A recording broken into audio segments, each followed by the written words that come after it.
pleasure for me to be here. So greetings, everybody, and I hope that you and your families are all keeping safe during the COVID pandemic. So we're going to discuss now the best approach for bladder outlet surgery for large prostates, more than 80 cc's. What I'm planning to do during the webinar is to, first of all, go through the literature, the published evidence, and this is going to be linked to the EAU guidelines. After that, we're going to do a little bit of discussion about the various energy sources that are available for anatomical endoscopic enucleation of the prostate. And then after that, I'll give some tips and tricks that are for HOLEP that are particularly focused on HOLEP for men with very, very large prostates. So I'm talking sort of more than 200, 250 cc's. And then we're going to have some case discussion as well, and then some Q&A. So let's begin by starting with this slide that probably a lot of you have seen versions of. And this is just to illustrate the current armamentarium for BPO surgery. Now, as many of you may be offering already, there are a number of minimally invasive techniques, or MITs, and these are shown here on this slide in the yellow triangle. So these are urolift and resume, and also prostate artery embolization.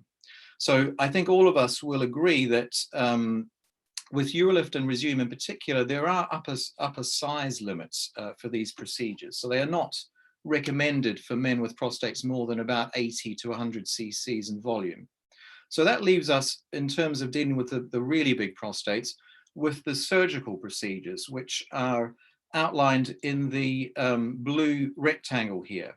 So surgical procedures, and by that I mean procedures that are immediate cavitating procedures on the prostate, they can really be broken down into three basic techniques: vaporization, resection, and enucleation. So we're going to go through the evidence base for vaporization initially, with a particular focus on very large prostates. I'm then going to turn to resection and aquablation as well. So aquablation, as many of you will be aware, no doubt, uses the water jet to resect tissue really from within the prostate. So we'll look at resection, and we'll also look at anatomical enucleation. Now, let's begin with the evidence base for vaporization. So green light laser is the most commonly used energy source for vaporization in the prostate. Now, this was a very early study from Professor Adel Alammari in Doha, who published about the durability of 120 watt green light vaporization. And this was one of the first papers really that started to raise some concerns about durability of vaporization, particularly in terms of its use in men with very large prostates. So at 3 years of follow-up, Professor Alammari's group actually followed 90% of their patients up to 3 years, which is a very high proportion. And by that stage, there were no reoperations required in men who had prostates less than 80 cc's initially, but there was an 11% reoperation rate for regrowth of BPH. And all of those men who required reoperations had prostates more than 80 cc's. So the main message that sort of came out of this was that maybe vaporization is not necessarily particularly durable for men with very large prostates.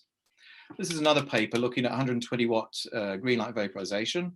And it demonstrates really that in terms of vaporization, the outcomes that we normally look at as urologists, so IPSS improvements, flow rate improvements, post-void residual improvements, and retreatment rates for regrowth of BPH, they are all linked to prostate volume. So they're all prostate volume dependent. And as you can see here, the bigger the prostates, the less percentage improvements you get in IPSS flow rates and residuals, and the higher the retreatment rate. So in men with initial prostate volumes more than 100 cc's, there was a 9% retreatment rate, even within 1 year.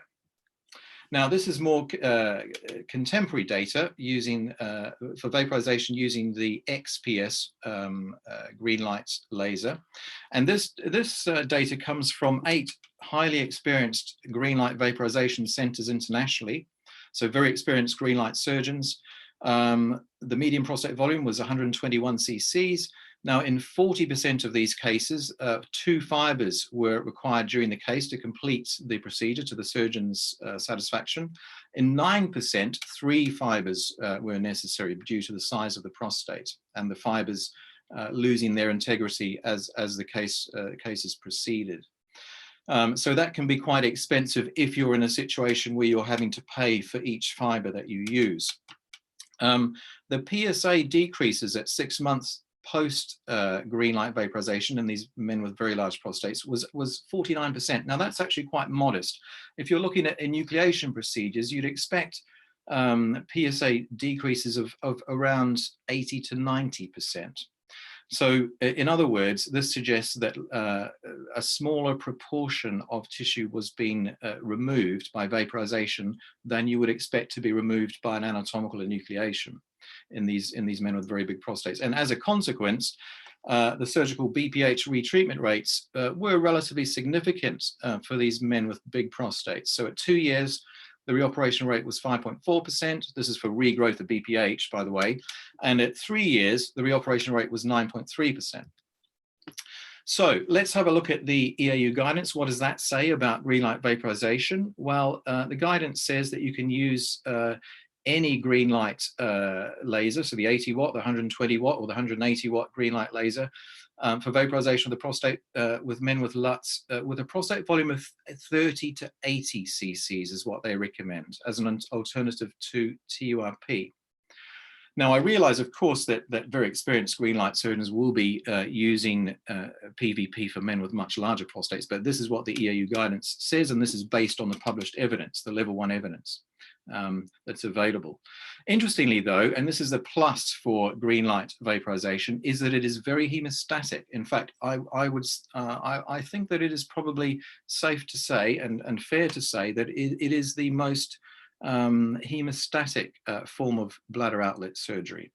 So the EAU recommends green light vaporization for patients receiving antiplatelet or anticoagulant therapy, but again with a prostate volume up to 80 cc's and not beyond that. So that's what the evidence base is for vaporization in men with large prostates. What about resection? So monopolar and bipolar TURP. Well, the EAU evidence currently states that TURP is recommended for men with prostate sizes, again, of 30 to 80 cc's. Now, of course, there are some very, very competent resectionists around the world, and especially with the bipolar diathermy, I'm sure, I know for a fact that some very good TURPs have been done with men with very large prostates. But I think it's probably fair to say that even the very best resectionists would probably draw a line for TURP at probably around about 150 cc's. I doubt that many would take on a prostate that was larger than that. Now, what about aquablation? So aquablation, the water jet, this is some very interesting data from the Water 2 study. So this was a multi-center international study looking at men who had prostate volumes of 80 to 150 cc's, so larger prostates.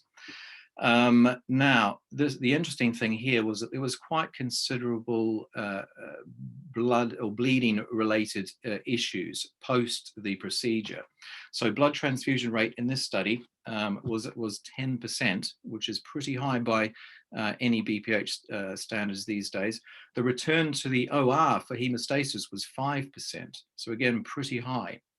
But to be fair, this is a new technology, and I know that urologists, our colleagues who are using aquablation regularly, they have developed and they're still developing better ways for securing hemostasis.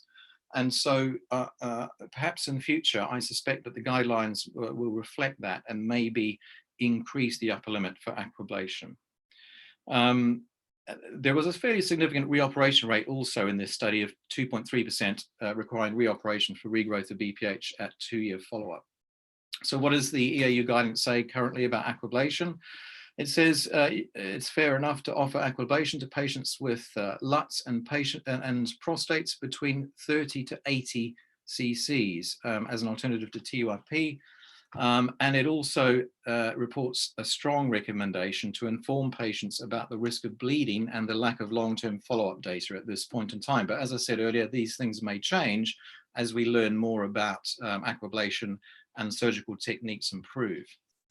So before I move on to anatomical enucleation, what are the main advantages, theoretically at least, of doing an anatomical enucleation for BPH?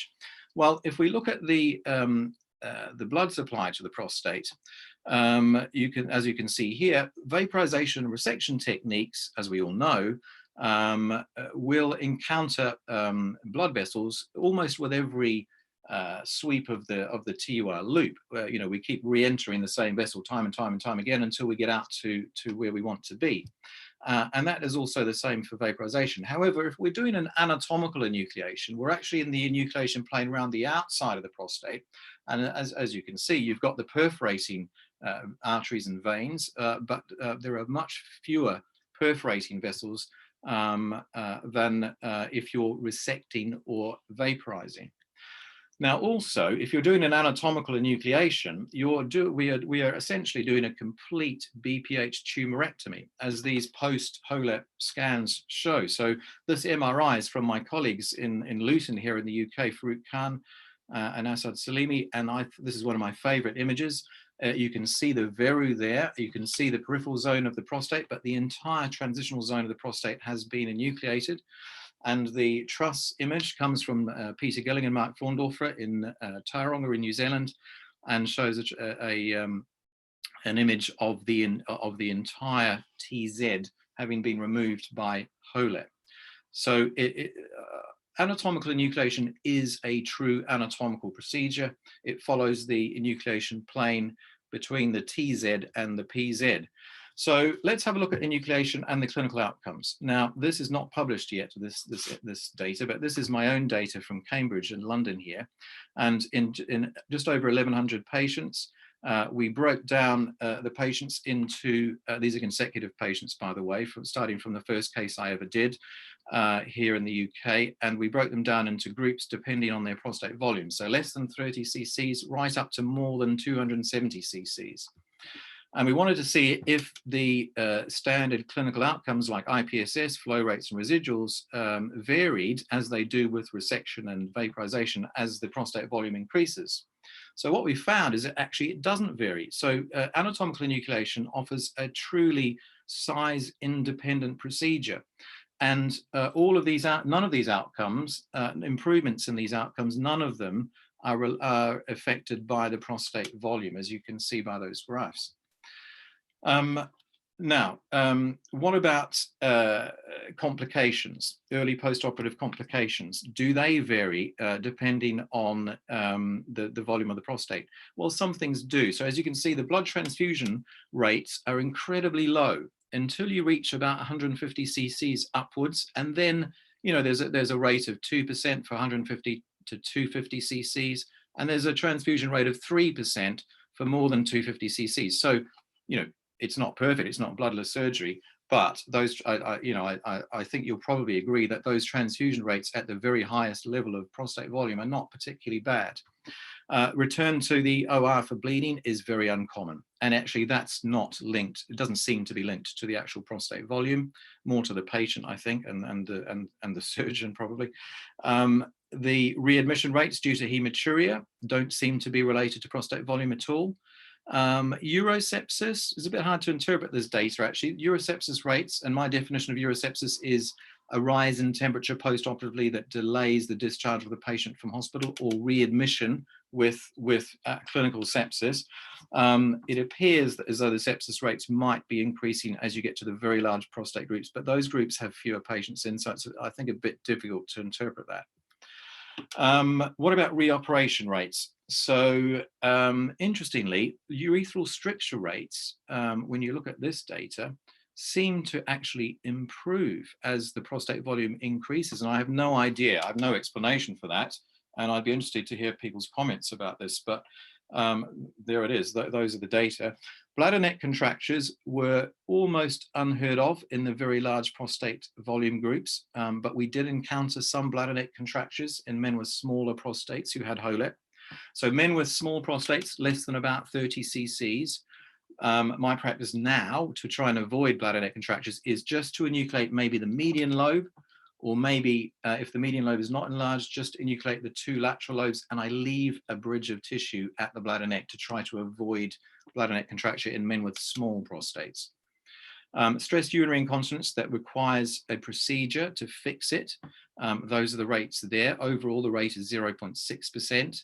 Again, I don't think it's really easy to interpret the 1.5% rate in the largest group, because that group only had a relatively small number of patients in it. Retained prostate fragments, so leaving a bit of prostate in the bladder without realizing it at the end of the procedure, that doesn't seem to be linked to prostate volume at all. It does happen occasionally. You have to be very careful to try and evacuate all of the fragments after you've morcellated. But it's a rare event that you leave a bit behind. And redo HOLEP for regrowth of BPH is almost unheard of so far, touch wood, in my own personal experience. I've had one case where the patient has come back for a further bladder outlet procedure because of regrowth of the prostate. And that was someone who had a sort of mid-sized prostate.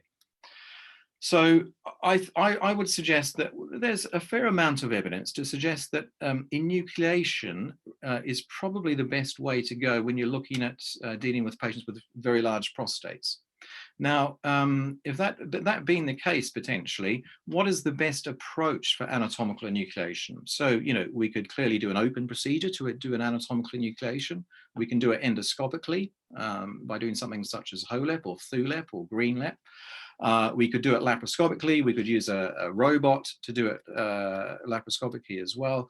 Let's have a look at the evidence. There's not a lot of evidence here, or good quality evidence, but there is a HOLEP versus open prostatectomy meta-analysis considering 3 RCTs. There was no difference found in IPSS flow rates, quality of life, post-void residuals at 1 and 2 years between HOLEP and open prostatectomy for men with very large prostates. Open prostatectomy was faster, retrieved a bit more tissue, but there was less blood loss, as you might expect with HOLEP, and there was a shorter catheter time and shorter hospital stay for HOLEP as well. So this is one of the well-known randomized trials from Rainer Kunz in Berlin of open prostatectomy versus HOLEP in men with prostates more than 100 cc's, and he found that HOLEP had a longer operating time. But one thing that has to be said here is that when he started this study, the morcellator wasn't even developed by that stage. So a lot of these cases, he had to resect the enucleated tissue out of the bladder because he didn't have a morcellator available. There was less blood loss, fewer transfusions for HOLEP, a shorter catheter time, shorter hospital stay. And the interesting thing is he followed these patients to 5 years, and even at 5 years, there was no difference between open prostatectomy and HOLEP in terms of IPSS scores, Qmax, post-void residuals, and there was no difference in urethral stricture rates or bladder neck contracture rates, and there were no reoperations required at all for regrowth of BPH in either the HOLEP group or the open prostatectomy group. This is another randomized study coming from Italy, Professor Montorsi's group. HOLEP had a longer operating time than open prostatectomy, but there was less blood loss again, less catheter time, shorter hospital stay. And once again, just like Rainer Kunz demonstrated, there were equivalent outcomes at 2 years in terms of IPS and flow rate and residuals. They also did urodynamics at 1 year post-operatively in this study. And there were no differences in terms of the PDEC Qmax or the Schaefer grade at 1 year between open prostatectomy and HOLEP. And once again, similar stricture and bladder neck contracture rates and no reoperations up to 2 years. So what's the EAU guidance in terms of open prostatectomy?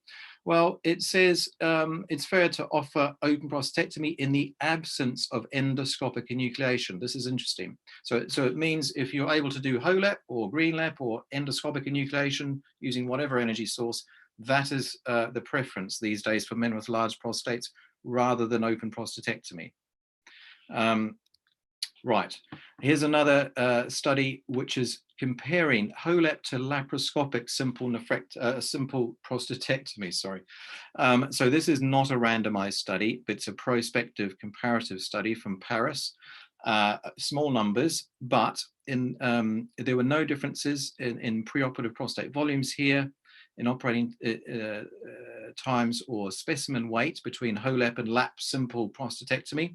But there were advantages for HOLEP in Paris, in this hospital. Catheter time, hospital stay was shorter for HOLEP. There were fewer complications for HOLEP compared to lap. And it was actually significantly cheaper to do a HOLEP than to do a lap simple prostatectomy. Now, what about robotic assisted simple prostatectomy? Well, this is a study of HOLEP versus robot assisted simple prostatectomy. Again, non-randomized comparison. The HOLEP advantages were shorter catheter time for HOLEP compared to robotic prostatectomy, less blood loss, fewer blood transfusions, shorter catheter time, and shorter hospital stay. I'm just going to quickly go through past those slides, but this brings us to the question then of if you accept that an endoscopic anatomical enucleation of the prostate is perhaps the ideal way to go. What is the best energy source for this? Well, I'm going to try and show you very quickly just some differences in terms of what you see as the surgeon between the most commonly used energy sources for endoscopic enucleation. So green light, XPS laser. You can see there's the view when the laser is active is quite difficult because of the glare from the energy. So you can't really see the laser tissue interaction very well while the laser is active. In terms of holmium, actually, personally, I think that you get a much clearer view while the laser is active. So you can use the laser. My foot is on the pedal the entire time that I'm doing the enucleation, which means the hemostasis is very, very good because we're using the energy to do it rather than doing it bluntly. And if you look at the thulium laser over here, there's a steady stream of bubbles that comes out the end of that fiber, and there's quite a bit of tissue charring, as you can see. So I have used thulium for thulep, and I have to say my personal preference is for holmium because I feel that I'm able to use the energy for the entire operation, and I maintain a good view throughout the procedure. And then bipolar can also be used for enucleation. And it's not bad at all, actually. It's very, very good. It's very hemostatic, but I think you might struggle a bit for the very, very large prostates, again, because the view is not particularly great when you've got the energy, when you're actually using the energy source. Now, these days, in terms of holmium, there's various kinds of holmium that you could be using. You could use a low power holmium. These are the settings that I use, by the way, for low power holmium. It's pretty good. You get a fairly decent blanching zone around the laser fiber. But as you can see in this case, you're still getting some bleeding from the edges. You could use a high power holmium laser, and these are the settings I use for my 100-watt laser. And as you can see here, the blanching zone, the white zone, coagulation zone around the laser fiber is a bit wider at higher power than at lower power. So I think the hemostasis is a bit better. And these days, you can actually go up to 120-watt laser and use the new Moses effect, which modifies the shape of the bubble coming out of the laser fiber. And this is currently my favorite energy source for HOLEP, because you get I think, a significantly wider blanching zone, and that means less bleeding. And that means that, the capability of doing day surgery HOLEP, even for men with a very large prostates, is significantly enhanced by using this high-powered laser with the Moses effect. Now, in terms of differences between lasers, the various laser energy sources and diathermy, there's a number of papers that have compared the two, not many randomized studies though, and they consistently report less bleeding complications for the lasers, green light, thulium, and holmium, and diode also, as opposed to diathermy. So I think if you have an anticoagulated patient, it's probably better to use a laser rather than diathermy. So some tips and tricks for very large prostates and HOLEP in these men.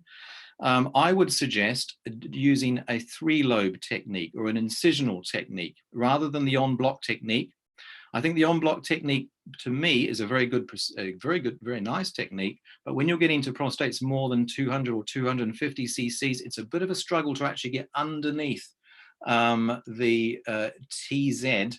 If you're doing it en bloc, when you're trying to get up and push it up into the bladder and to laser underneath posteriorly. Whereas if you've already taken the median lobe out separately, it's much easier to get underneath a median lobe on its own. So that is my suggestion. We'll talk more, I think, in the Q&A about technique to try and limit the risk of urinary incontinence. So I will not say any more about this slide at the moment. Some other tips for HOLEP for extremely large prostates. Well, the good news is there's usually a very good, well-defined enucleation plane. So once you're in it, it usually peels away very, very nicely in the big prostates. Consider giving some frusemide. Ask the anaesthetist to give the patient some frusemide if you're going to be operating more than about an hour and a half. I've only had one patient who's had developed pulmonary edema on the table, and that's resolved just by the anaesthetist giving them some frusemide. As I've already said, I think personally the incisional technique is probably easier for the super large prostates than en bloc. And if you decide to only enucleate maybe 1 or 2 lobes and you leave one behind in the very big prostates, you'll almost certainly have to come back at some later point to remove the lobe that you've left behind. Because I think if you leave any lobe in a very big prostate, it tends to then prolapse into the cavity and can become quite obstructive in configuration. If you have a very large prostate, and the patient has quite a small contracted bladder, I would enucleate 1 lobe, push it into the bladder, morcellate that lobe out, then come back and enucleate the 2nd lobe, and so on, rather than enucleating all 3 lobes together, pushing them all up and stuffing them into the bladder, and then finding that there's no space to morcellate in. So please try. I did this once when I was starting off, and I learned the lesson. I had to do a cystotomy to get the tissue out, because the bladder was completely full of prostate tissue at the end. And in men with prostates more than 250 cc's, I will consent them always for a cystotomy in case the morcellation is not very effective. Really, the only limit for prostate volume in terms of endoscopic enucleation is the ability to reach the bladder with a scope. If you can reach the bladder with a scope, you should be able to do an endoscopic enucleation. The problem is, though, if you can't reach the bladder, extra long HOLEP instruments or endoscopic enucleation instruments are now available, but they're not widely available. None of the main instrument makers, as far as I'm aware, produce them. So the options are, if you can't reach the bladder and you still want to do an enucleation endoscopically, is maybe to consider a perineal urethrostomy. I've never actually done that ever. You could consider some other procedure like a prostate artery embolization to avoid urethral instrumentation, or a simple prostatectomy, open, lap, or robotic assisted. So rules for safe morcellation. This is a very key slide from anyone who is learning HOLEP or THULEP or endoscopic enucleation. These are the 5 rules to avoid bladder injury. The first rule is obtain excellent hemostasis before you switch to morcellation, so that you can see what you're doing. Keep the bladder full while you're morcellating. And to achieve that, you really need 2 separate giving sets, one connected to the inflow tap, one connected to the outflow tap. So you've got no outflow through the instrument at all. But when you're using the morcellator, whichever type of morcellator you use, you are sucking fluid out of the bladder through the morcellator blades. So you do get continuous irrigation. It goes in through the scope and out, or through the sheath, I should say, and out through the morcellator blades. But it's very important to keep the bladder full of fluid while you are morcellating. The 3rd rule is only morcellate and move the blades when you are in the center of the bladder. It's obvious, you need to stay away from the walls of the bladder. And there's always an opening at the end of the morcellator blades, whether you're using the Wolf system, the Luminous system, the Stort system. There's 3 different morcellators, or even more available now, I think. But they all have an opening at the end of the blades where the tissue can enter the blades, and that hole must be covered by the prostate tissue while you are moving the blades. If it's always covered, there's no way the bladder wall can get in there.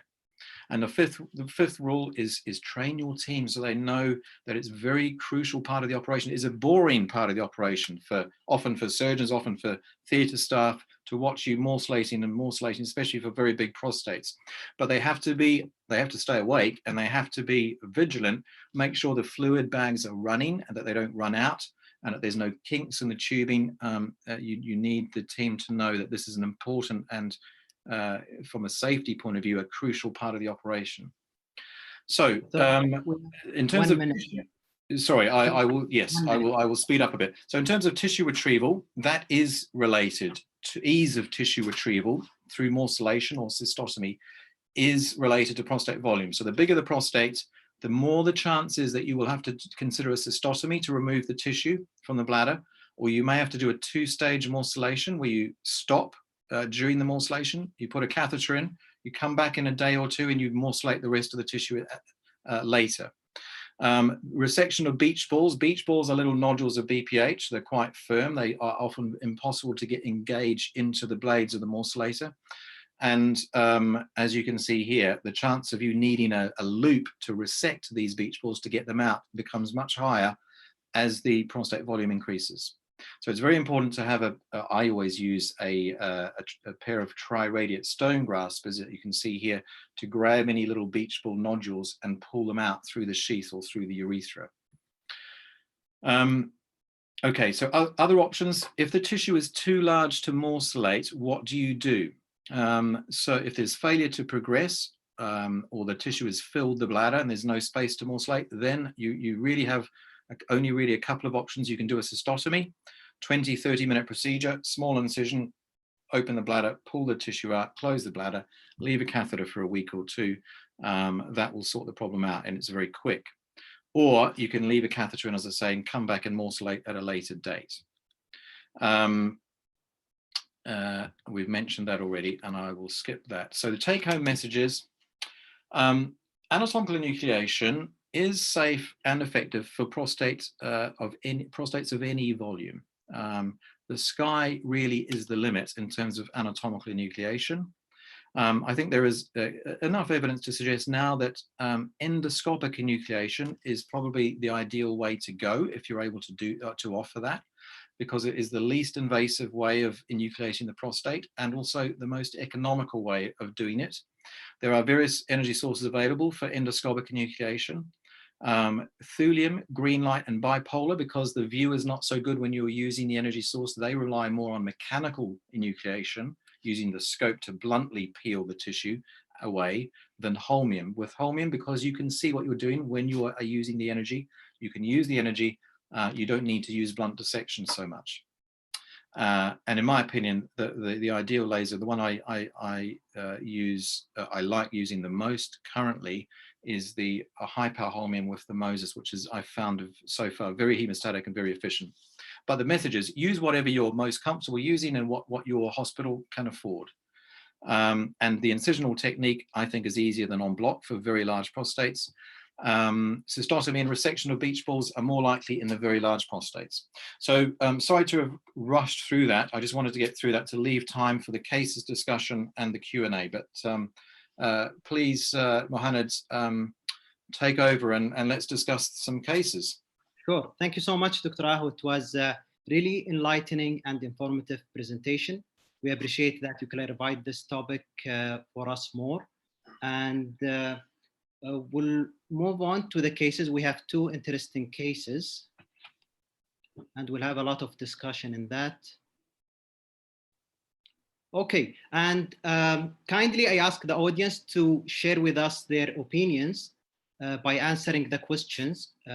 So it will be good for discussion too. So the first case is a 69-year-old male known for BPH, has bothersome LUTS. He has an inflatable penile prosthesis since 5 years. He's known for hypertension and diabetes, and he's on tamsulosin and dutasteride. His BMI is 40, his PSA is normal, his bladder scan is 400 cc, and you are trying to convince him for the Foley catheter and he's refusing. The truss sizing showed 200 cc prostate. So what's your next step? You have 4 options, and Dr. Adel, maybe you can put the poll.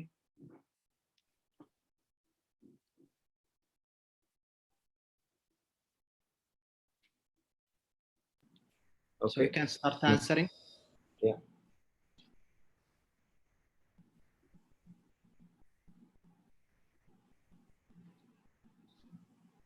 It's always easy when it comes just a single scenario, like 250-gram prostate, and that's it. Everybody will say, oh, HOLIP or prostate, but then become like the challenging things in the cases. Like you see that, oh, this patient is on antihypertensive medication, bladder scan like showing increase in the PVR, and then he has a prosthesis. So all of these will be very important factor in selecting the next one, and based on the experience. So we can end the poll, Dr. Adel, I think. So the answers are split between urodynamic and HOLIP. 25% choose urodynamic and 61% choose HOLIP. Dr. Aho, I think this is the issue. This is the patient. People are suspecting this patient is having hypocontractile or acontractile bladder. So that's why they chose urodynamic. What do you think about that? Yes, that's interesting. Now, I mean, as Adel has said, I think if it were not, there's a number of factors in play here for this patient. And I think if it was not for the fact that he has a penile prosthesis, I would say that I would be happy to offer him a HOLEP procedure.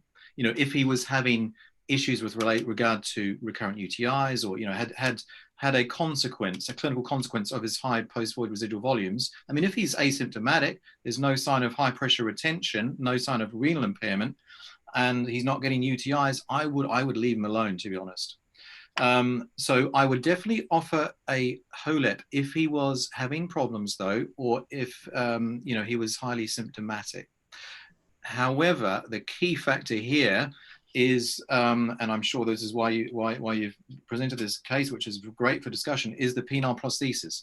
Now, in my view, any form of penile prosthesis is almost a contraindication to doing a transurethral procedure on the prostate or the bladder, because, you know, as we all know, there's a high rate of infection potentially into the prosthesis. Or actually developing a urethral stricture afterwards, which can be difficult to manage. And in fact, it may be impossible to even transurethally to reach the prostate, to get around the bulbar urethra. It may be impossible with a penile implant. So in this case, let's say that he is having a lot of trouble and we need to do something. My suggestion would be not to do any kind of endoscopic procedure with him, having had an experience of only one patient who's had a penile implant where I did actually attempt to do a rigid cystoscopy, and I was unable to get to the prostate even. So I had to bail out, and I referred that patient for prostate artery embolization. So I think a non-urethral procedure, either PAE or, you know, a robotic simple prostatectomy or open or lap, that would be my preference for this kind of scenario, rather than pushing on with a HOLEP. That's my thought. I can come back if you like to talking about the place of urodynamics in exactly. Okay, retention. So we'll move on to the second question. So you discussed the option with the patient, and the patient wants HOLEP. Okay. So what's your surgical approach? Maybe you can put this question too. So will you say the same if we're talking about a smaller prostate? Let's say it's not 200 gram. Let's say it is 50 gram. And we want to do, let's say 50 gram, 60 gram. So there is a place for transurethral access. I mean, if I use an extra long sheet, but if will you consider doing TURP, or it's no for you, do not access that urethra, even if it's a small prostate? Well, to be honest with you, I personally would not want to cause the patient any harm. So I would, I mean, I don't personally, I have quite a specialized practice, so I would consult with an andrologist, preferably the one who's implanted the penile implant, and just see what their thoughts were. I mean, there are a variety of penile implants, of course, and some of them, it may be easier to negotiate the urethra endoscopically than others. So I would consult with the andrologist who implanted it and see what their thoughts were. But I think in having done that a little bit in the past already, I know that the andrologists generally seem pretty reluctant for us to instrument transurethral. It's not an absolute contraindication, but you have to be very, very gentle, very, very careful. So we have the result. Most of the people chose perineal urethrostomy. 33% they chose extra long sheath, and 22% chose regular size sheath. Yes. So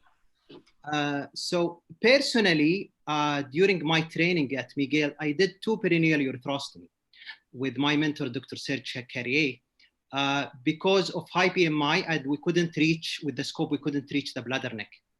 So at that time, we chose to do the perineal urethrostomy. It's quite easy. And actually, the anatomy is a bit different. You know, when you go through the perineum, I think you don't have the whole urethra to negotiate with. So the fulcrum of the scope is different. And both patients did very well.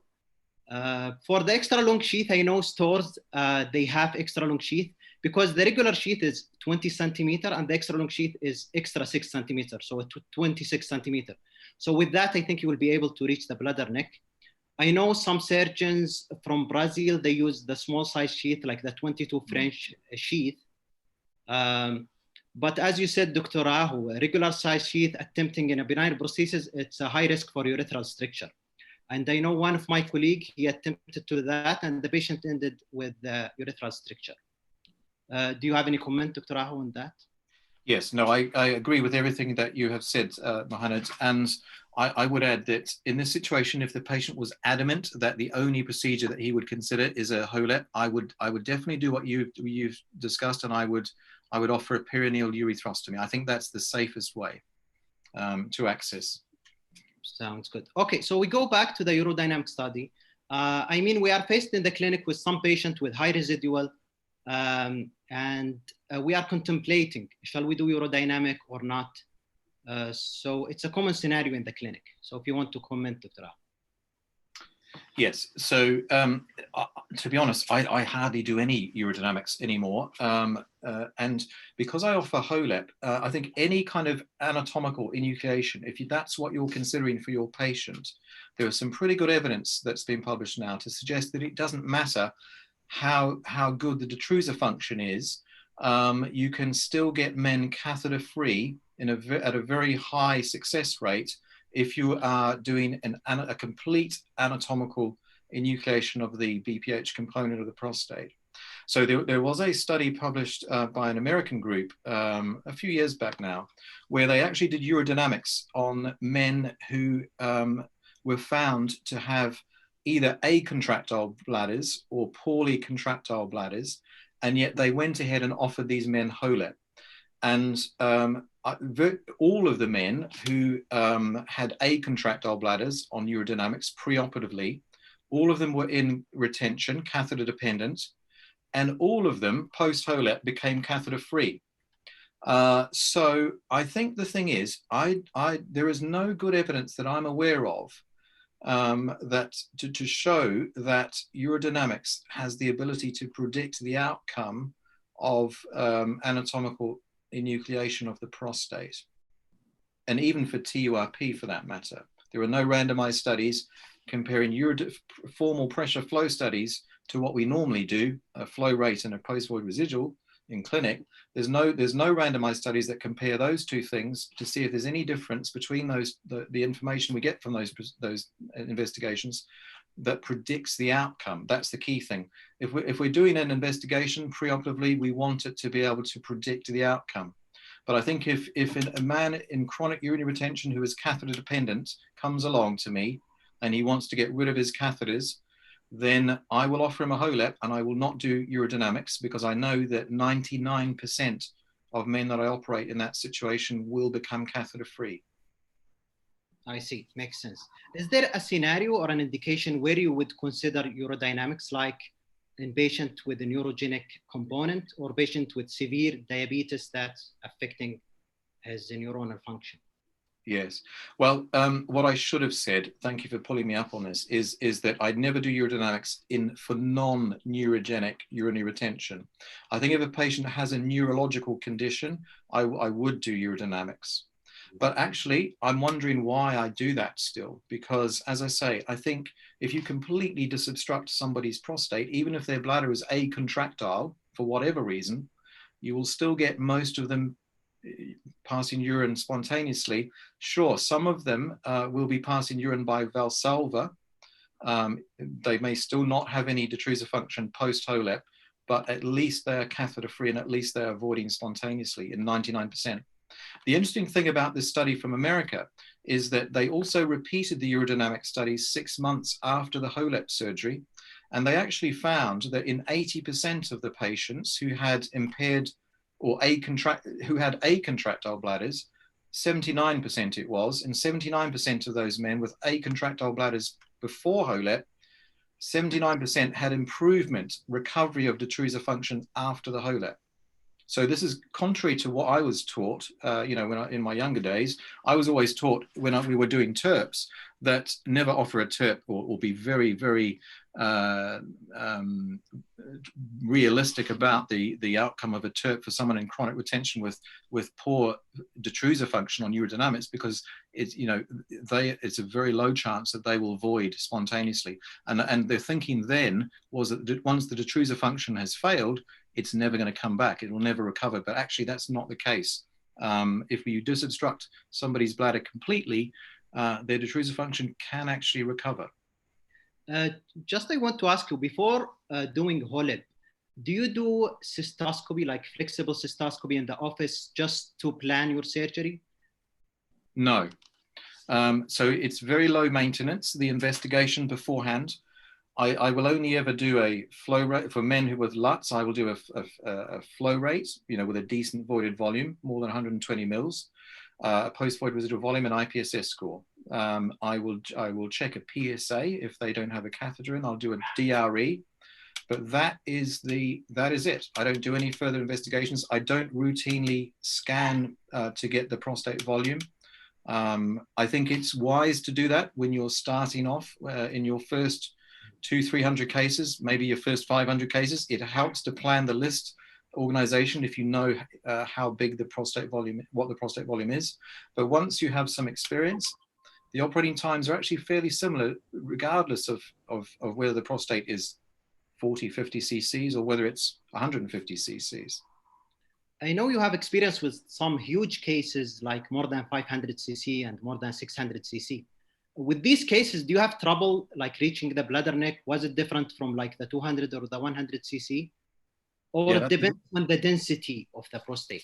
That's a great question. So in some of these cases, they have had CT scans or MRIs before the procedure because they've had a raised PSA or they've had significant hematuria, and they've had scans. And when I've looked at the scans have actually scared me because you look at the extent of the prostate projecting into the bladder, into the pelvis, and you think, I'm never going to reach the top end of that. But I have only ever come across one patient where I was not able to do the procedure because I couldn't reach the top end of the prostate with the scope. Now, in some of the very, very large prostates, I'm talking 400, 500, 600 cc's plus, I've had a few cases where I've only just been able to reach the edge of the bladder neck with the scope initially. But then what I've done is I've done the bladder neck incisions at 5 and 7 o'clock. I've taken the median lobe out. And often when you do that and you get rid of the median lobe, actually things sort of settle back down a bit. And so, it's almost as if the prostate fossa, the prostate shortens a bit, and it then becomes easier to reach anteriorly. So this is another reason for me saying that the incisional or 3-lobe technique, I think, is probably better than trying to do an en bloc technique in a very, very super large prostate. Okay, so my last question about this case, for the dutasteride, do you see an effect on your enucleation? Does it make the enucleation more difficult? No, is a simple answer. There was some speculation years ago that maybe it would make the morcellation more difficult, more lengthy because the tissue was fibrous rather than glandular. But actually, there have been a few studies published and they have completely contradictory findings. So I personally, in my own experience, don't feel that 5 ARIs have any detrimental effect on doing a HOLEP. Okay, so we'll move on to the next case. So a 75-year-old male known for BPH has bothersome lots. He had TURP 5 years ago, and he's known for hypertension and diabetes. He's only on tamsulosin. His Euroflow Qmax 8 volume is 100 cc, BVR is 20 cc. His thrust sizing is 250 cc, PSA is 9. So what's your next step? Okay, so I mean, I would approach this. Oh, sorry. Sorry. We have a poll. I'm interested to see what everyone thinks. There is one question. It's very interesting. It's just around that case. It's from Dr. Raid Azhar. He's asking about the difficulty of doing robotic radical prostatectomy after doing the HOLEP, and saying if we have a case that we discover a tumor in the sample after, or if the patient developed prostate cancer after, do you think doing HOLEP will be a contraindication for the future robotic radical prostatectomy? Yeah, great question. It's definitely not a contraindication to future robotic surgery. There is a paper that has only just been published looking at this, and so you can still certainly offer a radical prostatectomy post HOLEP. From the paper and from several colleagues of mine who I have referred patients to after a HOLEP for radical prostatectomy, they tell me that it's a bit hit and miss. It's extremely variable. In some of these cases, it almost looks as though there's no difference at all from a virgin prostate. But in other cases, it can be very, very adherent and very stuck. So I think the bottom line from this paper that was recently published is that the functional outcomes, sexual function, urinary incontinence, tend to be worse initially if you're doing a radical prostatectomy post HOLEP, and but they tend to improve, but they take longer than a virgin prostate for the continence and sexual function to recover. And I think it makes it less likely that you'll be able to do a nerve sparing procedure if somebody's had, a HOLEP previously. So I like the answers here are scattered among the choices. So most of the people, they chose MRI. Yes. And then repeat PSA, proceed with HOLEP. Minority, they chose thrust biopsy. Yes. So what's your take, Dr. Aho, on this? I'm with the people on this one. I would definitely go with MRI. These days, that would be my first port of call, MRI, and then targeted fusion biopsies if there was any suspicious lesion. But like, let's say the MRI shows BI-RADS 3 in a 75-year-old male. Like, yeah. So, I mean, clearly, I think we would need to, as we do, in somebody who's not even coming up to have BPH surgery, we should treat them exactly the same way as somebody who doesn't have LUTS or is not in retention. That's my philosophy. And I think the good thing, you can follow the PSA after. I mean, PSA is more specific than like removing the prostate or enucleating the prostate. Exactly. So I think this is the interesting thing in the context of discussing BPH surgery, is that if you do an anatomical enucleation, the PSA will plummet. Well, it should plummet. If it's benign, it may well end up at 1 or less than 1. Often it does. The PSA will fall by up to 90% on average after an enucleation, however you do it. So I think, as you say, the PSA then becomes a lot more sensitive and specific for prostate cancer. If there's any rise at all in PSA beyond its new baseline level post HOLEP. I think there is a nice paper from the Miguel group by Dr. Almansi and El Hilali, and they said the cutoff is 50% after HOLEP. If the PSA reduced more than 50%, it's less likely it's cancer. But if it's less than 50%, then you need to follow up the patient. You need to follow up the PSA, and the patient may need biopsy. Yes, I completely agree with that. And I've seen the same sort of trend as well. But I would also say, having spoken to Jim Lingerman about this as well, is that he believes that the threshold of 1 is quite important. If the PSA falls below 1, post-HOLEP, and then at some point later it starts to rise above 1, that is a bit of a red flag. And I would, in that situation, even though it's within normal range, the PSA still, I would consider, you know, further prostate cancer diagnostics in that situation. In the same context, I want to ask about the incidental prostate cancer in the HOLEP specimen. Have you encountered many cases of that? Yes, so the incidental pickup rate in my own experience is 8%, where the prostate cancer is not suspected preoperatively, but we find it incidentally in the histology from the HOLEP, 8%. The majority of those, by far the majority, are incidental low grade, 3+3, less than 5% or less than 1%, and they go on to active surveillance and they never need any further active cancer treatment. However, you know, I know there's often this debate between vaporizers and enucleators. Vaporizers say it doesn't really matter. Picking up incidental cancer is always it's not clinically significant. It's never important. Actually, you can never say never. And I certainly have come across some cases where we have made a diagnosis of clinically significant prostate cancer simply because we did the enucleation. And sometimes these have been patients who've had MRIs, they've had targeted biopsies, and yet what we have found is an area of significant cancer within the TZ that wasn't detected prior to the HOLEP. Okay, the patient had TURP before.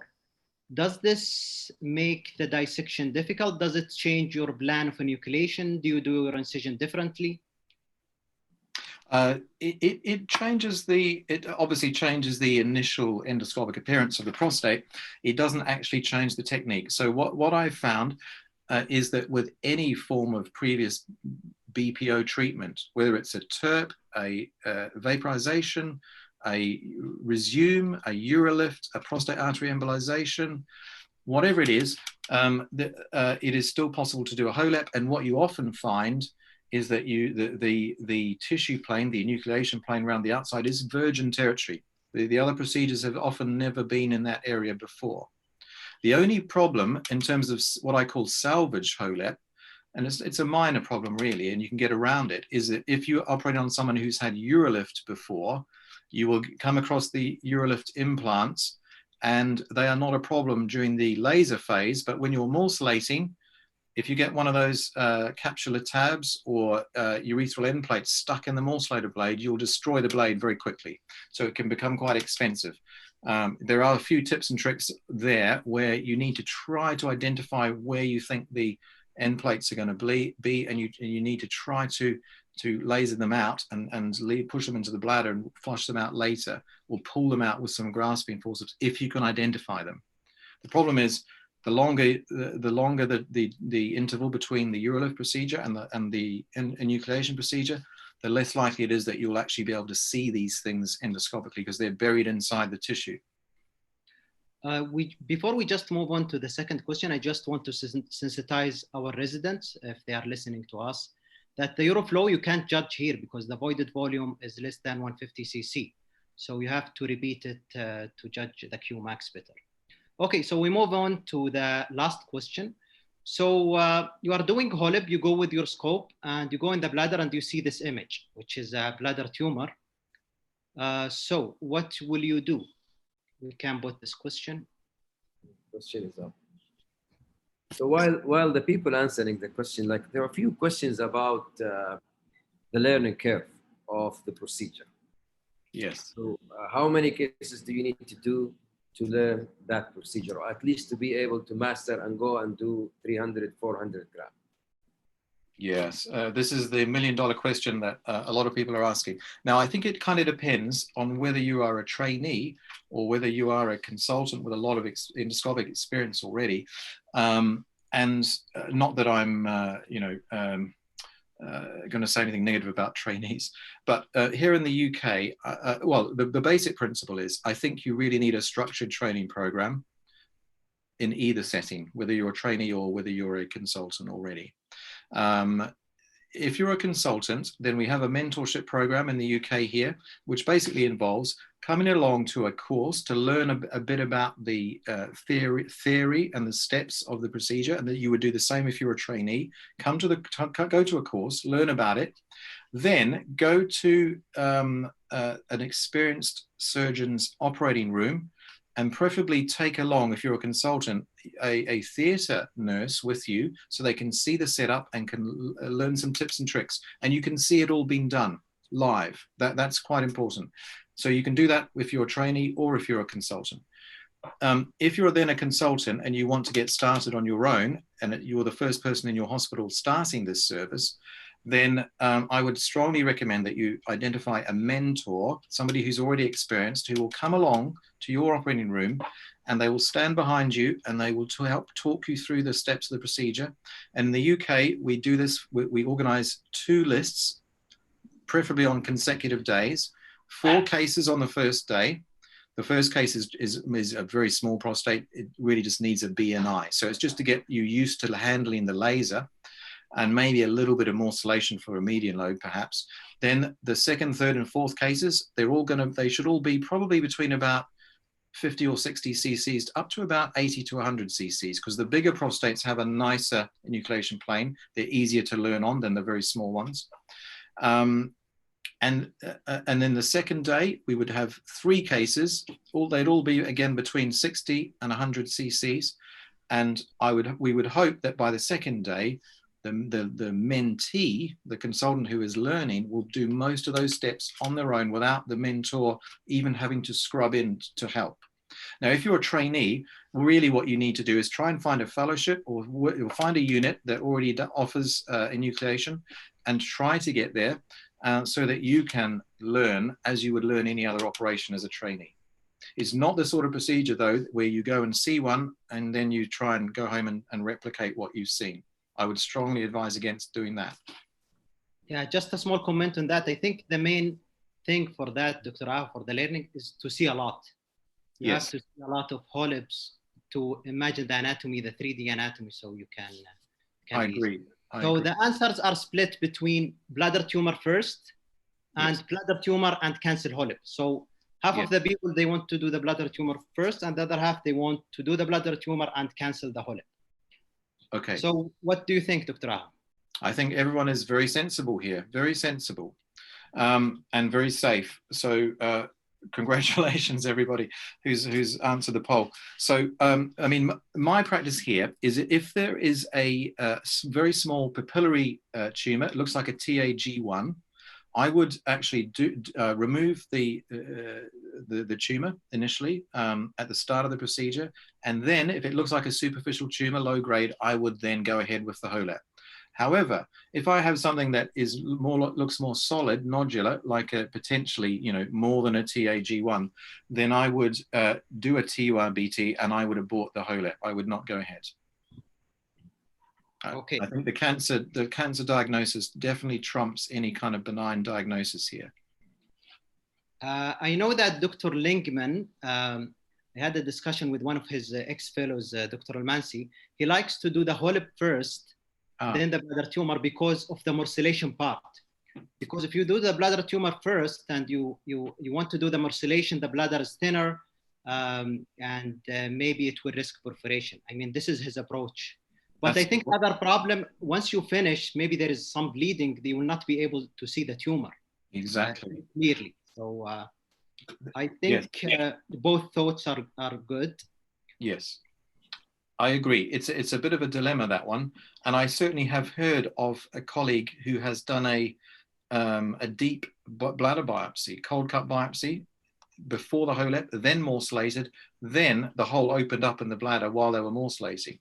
And at the same time, I myself have done it the other way around, where I've done the HOLEP first, then I've gone in to try and biopsy or remove the bladder tumor, and I have lost the specimen in amongst the, I just can't find the specimen. It's sitting in some clot or something. So there's a pros and cons to both approaches.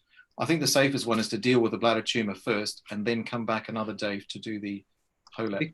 Because I think the two risks in bladder tumor are, we need the bladder over distended during morcellation. So Yeah. this is one caveat. And the other thing is the theoretical risk of seeding. So the people are wary of seeding the bladder tumor and the prostate, and maybe the patient will have recurrence. So I think these are the worries for the people. Yes, I agree. Okay, so thank you so much. It was very interesting, and thank you so much, Dr. Aho, for the discussion. Now we'll conclude our session with a Q&A with my colleagues, well-known endourologists and minimal invasive surgeons, Dr. Adel Alammari and Dr. Wissam Kamal. Dr. Wissam, go ahead.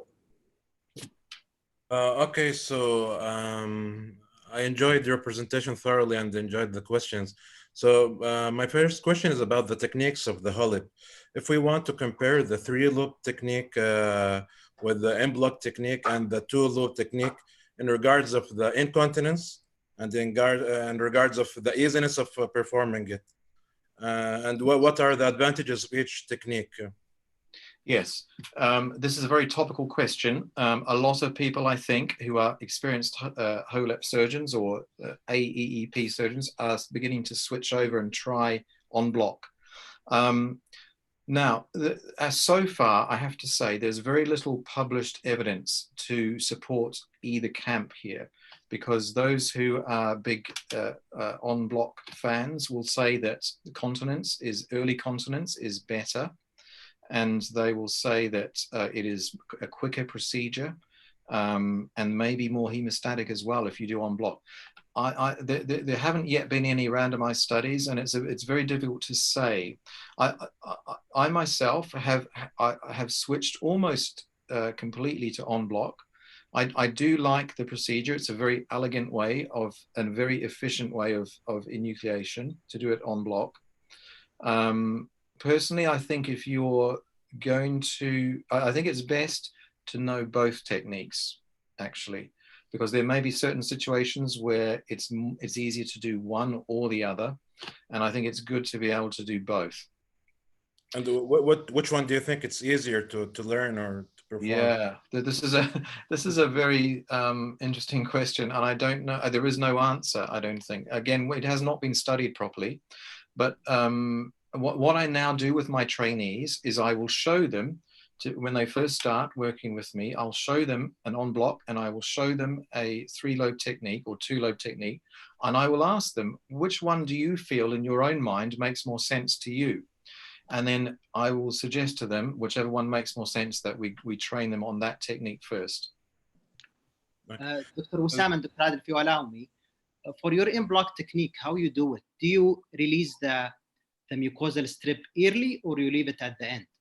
Yes, I would do it early, and I think that is the advised way to do it. But it's interesting. The first it was Fernando Gomez Sanchez who I first heard talk about early mucosal release to liberate the lateral lobes away from the sphincter zone. And I think that is a very good way of approaching this, to try and protect the sphincter. But the interesting thing is, you can do the same thing, whether it's incisional technique, 3 or 2 lobe, or whether it's en bloc. I think in fact, now I use that technique, whether I'm doing 2 or 3 lobe or en bloc. I do it for everyone. Okay. You know, a lot of questions are addressing the issue of the learning curve, and you addressed that already. But even for you know, physicians who came from Canada and were trained with the Dr. Adel Alammari for HOLIP, when they come back, they don't perform HOLIP. And you know, there's an interesting study, you know, regarding HOLIP utilization in the States. Yes. In 2015, it was only 4%. So, so where is the gap? Where is the? Yes. Well, I wish I understood this, and I think it does seem to vary between country to country, continent to continent. I think the North American situation is quite different to Europe, for instance. I don't know the percentages currently in various European countries, but I do have the sense that endoscopic enucleation seems to be very much on the rise and in Europe. And I think in the USA, for various reasons, not all of them are clinical reasons, it can be quite difficult to get mentorship, because it's difficult to get registration or permission for a surgeon from outside a hospital to come and mentor and potentially take over and help with a procedure in someone else's hospital. Whereas in the UK, we have a national health service. We can operate potentially in any NHS hospital throughout the UK. So our mentorship program is easier.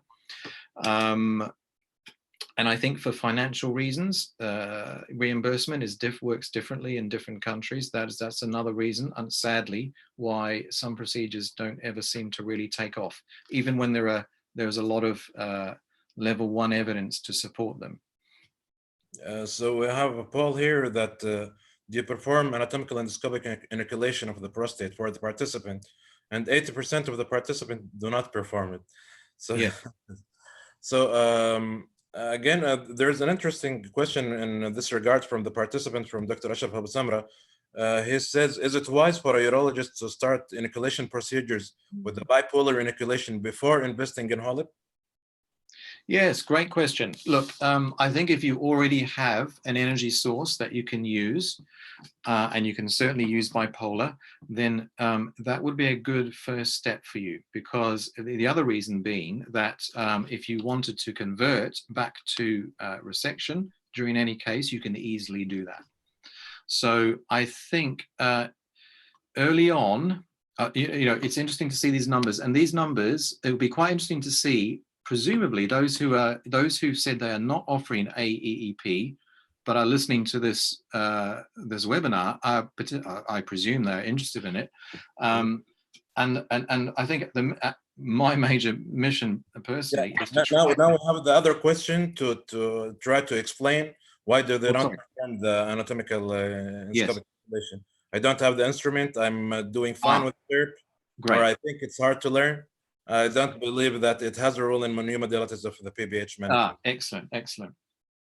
So while they're answering the question, if you allow me, there's a good question from Dr. Saeed bin Hamri. He's asking about if you have a low budget and I don't have a type of a laser, I want to buy a new laser and I have a stone and I'm planning also to do HOLIP or any kind of laser for the prostate.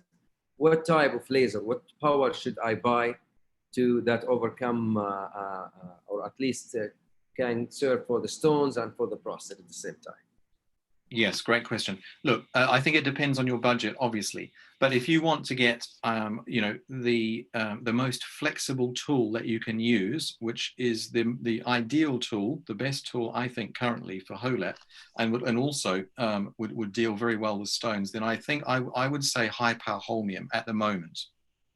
I mean, we don't know. It looks as though the thulium fiber laser is going to be fantastic for stones. We don't know whether that will bring any advantages to prostate surgery, possibly. I don't know about that yet. But I think at the moment, if your hospital can afford one, then a high power holmium laser would allow you to deal with stones and also to do enucleation of the prostate, potentially even vaporization of the prostate if you have a very high power holmium. So I see high power holmium as being like a Swiss Army knife. It has multiple applications within urology. You can use it for bladder tumors, you can use it for stones, you can use it for upper tract urothelial carcinomas. You can't do that with a lot of the other energy sources. I was going to ask you about the thulium fiber laser. Some of the PBH surgeons are considering that it might have a future in the PBH management. But do you think going up with the very high hertz, they're talking about that the laser fiber is going to be shaking during the entire procedure, which make it less precise for cutting or? Yes, it may do. Although interestingly, I mean, with the holmium laser, the higher the hertz rate, often the steadier the fiber actually is. If the frequency of the laser pulse is very slow, then you tend to get more, I think, more fiber shake. If you have a higher rate, it tends to steady the fiber a bit. But it may be that beyond a certain point with frequency, it starts to shake even more. I'm not sure. Okay. Going back to the issue of the learning curve, Dr. Herman published a lot of articles regarding that. He thinks that the TULP is easier to teach. I don't know why this is the explanation. You showed this to the videos that the picture is much more better than holmium than the TULP. So why do you think that he's suggesting that? Although he performs both. Oh yes, he is he's a good friend of mine, and he does use a variety of energy sources. He is very interesting because he uses bipolar as well.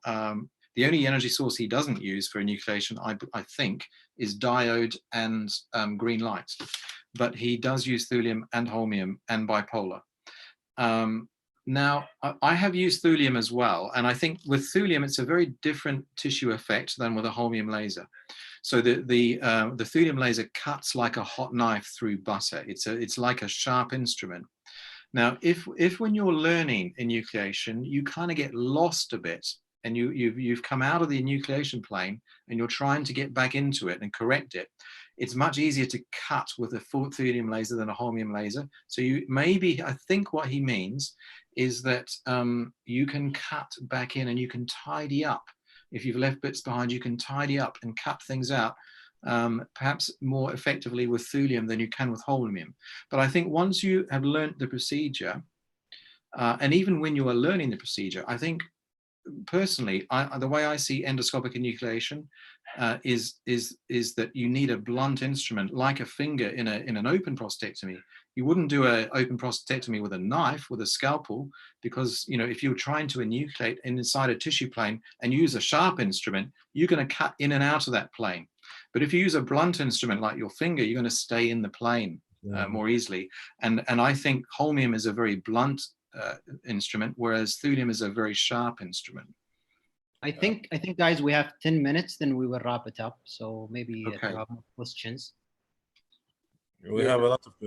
I will try to finish it in 10 minutes because it's about the transient incontinence after the procedure. How does it?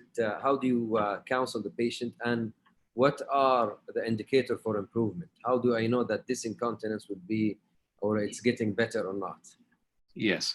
Yeah, very good question. So this is, I think, something that there was a perception that there is more transient stress incontinence with enucleation than there is with vaporization or resection. I'm not sure that that is actually correct, because if you look at the published evidence and the randomized studies of TURP versus HOLET, it doesn't come out in those studies as being any different. And in the meta-analyses as well, it doesn't come out as being any different between resection and enucleation. However, it is a disaster if you make a patient incontinent, in my opinion. So it is true that after HOLET, you will see patients who have some transient stress incontinence. There will be a small, very small percentage who will have significant urinary incontinence that you have to fix. But that should be way less than 1%. In terms of how I counsel the patients, I will always, if I see the patients myself, if I'm the one who puts them on the waiting list, I will teach them Kegel exercises before and ask them to do these before the procedure. And actually, there was another paper I saw recently that's just been published that looks at this question, and they have shown that they decrease the transient stress incontinence rates by about 50% in patients who are doing Kegel exercises preoperatively compared to patients who aren't. So that's one thing that will dramatically potentially decrease transient stress incontinence rates, is by getting the patient to do the Kegel exercises preoperatively. Postoperatively, my strategy is, if they have any incontinence, I will ask them to do regular Kegel exercises, and I'll check their technique. And maybe refer them to a physiotherapist, specialist physiotherapist. I will ask them to avoid drinks that will irritate their bladder, because a lot of incontinence is difficult to tell whether it's stress or urge or whether it's mixed incontinence.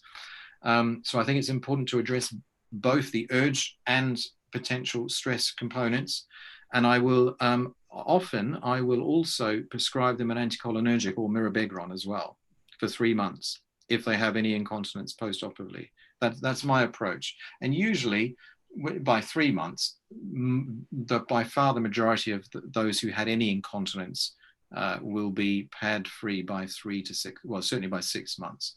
Most of them by 3.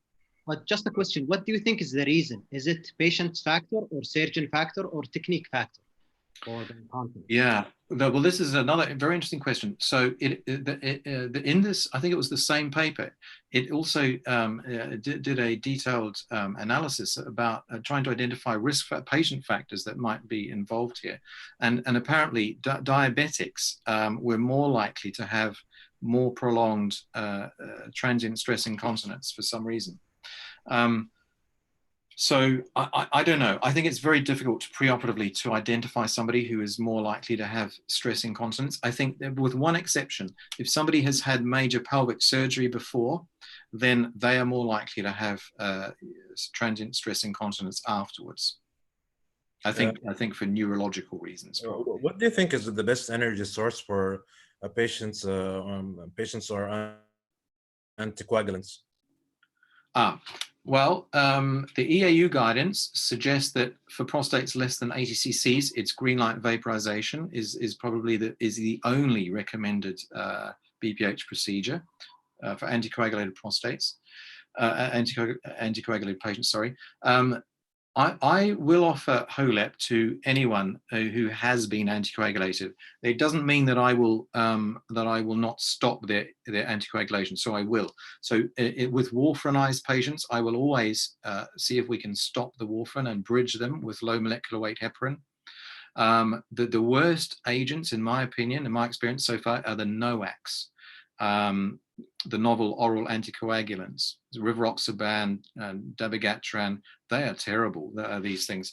Not during the procedure, so I'll always get them to stop the medication before the procedure. The problem is when they restart them afterwards, if they restart them even within 2 weeks of the surgery, they often, almost always, the patients will notice a noticeable increase in the level of hematuria. Oh. It's not common that they have to be readmitted for any intervention, but I always warn these patients and counsel them beforehand. I say to them, okay, with those kind of medications, I ask them to wait until the urine has been consistently rosé color or less for at least 24 hours, and then I will ask them to restart it. And I always warn them that when they restart it, if it's within 2 weeks, they will always notice more blood in the urine initially, but they don't have to worry about it. It's very rare that they will actually come in with clot retention after a HOLEP, even if they have restarted anticoagulation. But clopidogrel is not a problem. Aspirin is not a problem. I don't even get patients to stop those medications now. Okay. I have one question now. You do resume and you do your left.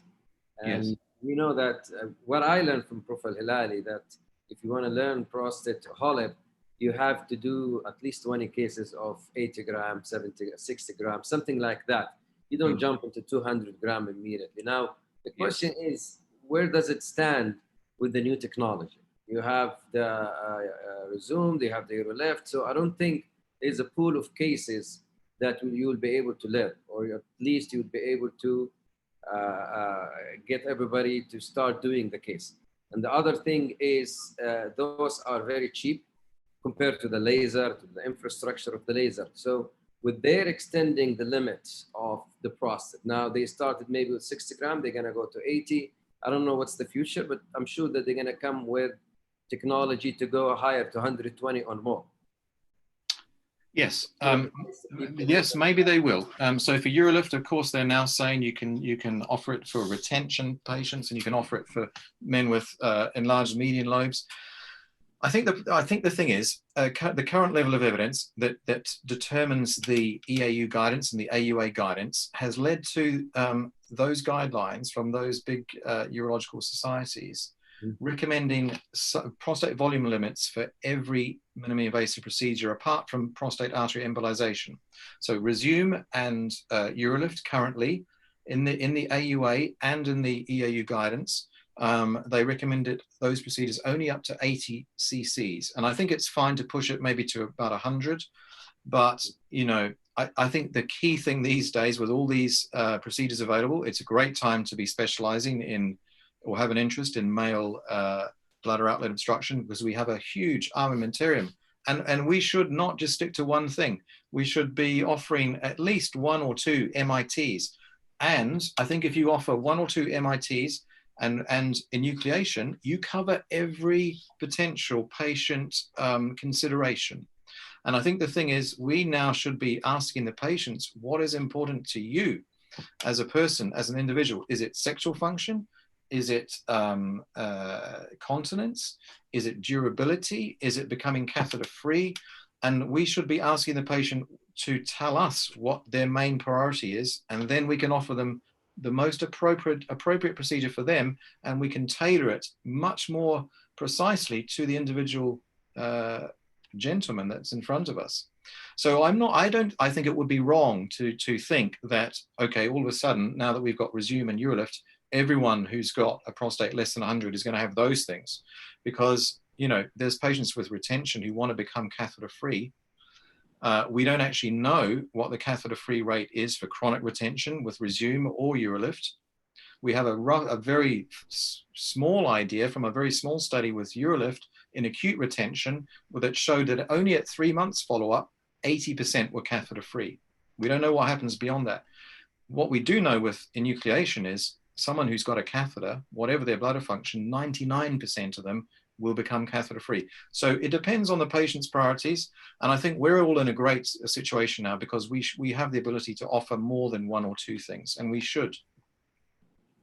Wissam, I think for the limited time, we'll have only one more question. Wissam. Yeah. You covered most of my questions, so that's So if you guys don't have question, I just have some technical question. Do you leave a tissue in front of the verumontanum to preserve or try to preserve ejaculation? Well, I have a fairly limited experience of this with HOLEP. So these days, I would say, look, to a patient, if sexual function is very important to you, and if it's a red line where you will not accept any impairment to sexual function, do not have a HOLEP. Those men, they should have a Urolift. Even with Resume, there is a risk of erectile dysfunction and ejaculatory dysfunction, I should say. It's low, it's between about 2 and 4%, but it's there. With Urolift is the only procedure that I'm aware of that has zero risk of erectile dysfunction or ejaculatory dysfunction. So with HOLEP, if sexual function is important, I would say you should not have it. But if somebody is saying, well, I want a bit of everything, I want to be catheter-free, and I want to try to preserve ejaculation function, you can do an ejaculation-sparing enucleation procedure. And what you need to do is you need to leave a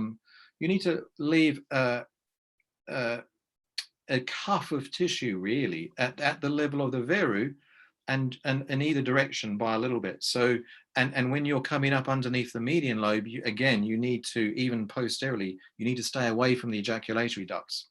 So you end up leaving quite a lot of tissue at the apical tissue behind. And even if you do that, I still had retrograde ejaculation rates of about 20%. So when the message is, you can't guarantee that you can preserve ejaculatory function with a HOLEP. You can try, but you can't guarantee it. Okay, Dr. Adel and Dr. Wissam, do you have any questions? Thank you very much. That concludes our webinar. Thank you so much, Dr. Aho. It was a great pleasure and a great honor for us to be with us. Also, I would like to thank Dr. Raid Azhar, the president of Saudi Urological Association, and Dr. Saeed Ibn Hemri, the head of Endourology Group. I extend the thanks to my colleague, Dr. Wissam and Dr. Adel. I extend also my thanks to the audience and the participants. Please stay safe, and I hope we'll see you soon. Thank you so much. Thank you very much. Thank you very much. And please stay safe and look after yourselves and your families. Thank you so much. Thanks.